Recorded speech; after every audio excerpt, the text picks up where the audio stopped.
I know you've heard stories of African enslavement in the Americas, its cruelties, the harshness of it. But I'd like to tell you another story. The story of families who fought not to gain their freedoms, but to maintain their freedoms in the United States of North America. The Seminoles. Tonight is traditional dancing, Seminole styles, and it's true to Seminole culture and heritage, dancing that you will be seeing here and actually can participate in if you wish.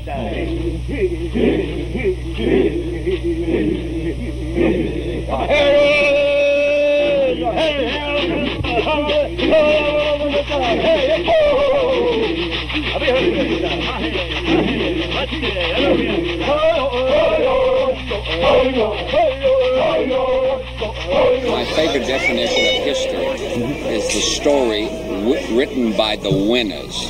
It's a pack of lies written by the winners. I want to tell you another story about families who fought not to gain their freedom, but rather to maintain their freedom in the United States of North America. This is another American African story, but unlike any you've heard before. We have to look beyond just the west of the United States. We have to look at the Americas. Because when the Africans arrived, there was somebody here.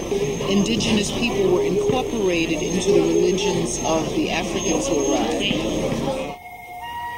Indians knew early arriving Africans as merchants, medicine men, and magicians, not slaves. Their earliest meetings are recorded as occurring around 1500 B.C. What we call Istalusti, or black people, the majority of them did migrate with what we now consider called the Oklahoma Seminoles. As the Oklahoma Seminoles are today, we are still the only Indian tribe in the United States that still has black people, that has no Indian blood at all in them, that are still citizens of the tribe. Bloodlines followed the mother, so children born to an Indian mother were called Indian, no matter the physical attributes. Being Seminoles, the majority did come to the Indian Territory as prisoners of war. After 3 wars with the U.S. in Florida, some Seminoles capitulated to Indian Territory, mostly on the advice of their black counselors and advisors, rather than attempt to endure the designed oppressions imposed on them because of their rebelliousness.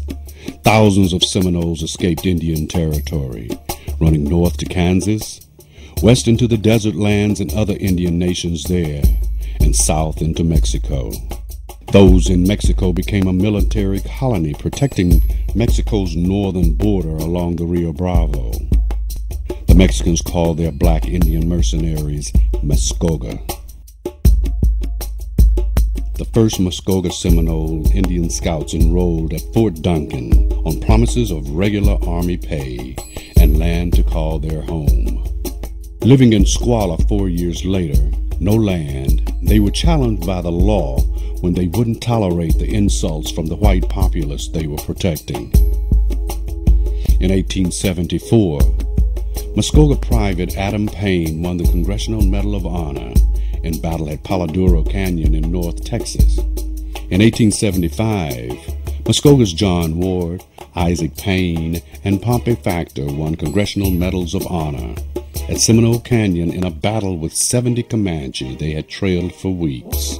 From the time of their arrival in Mexico and Texas, these unheralded Muskoga warriors fought and defeated Napoleon's French army, invading Comanche, Lipan Apache, and Texas outlaws, while never losing a man in battle.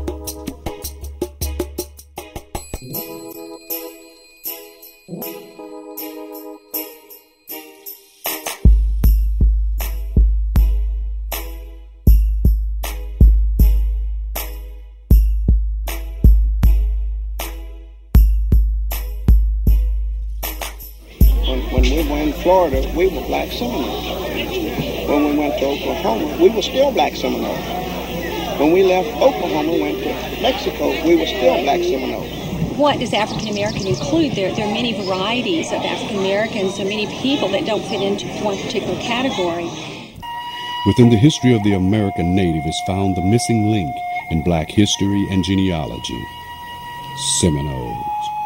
a people omitted from the annals of American history curricula. Muskogee, an independent mercenary force that policed the American West and northern Mexico.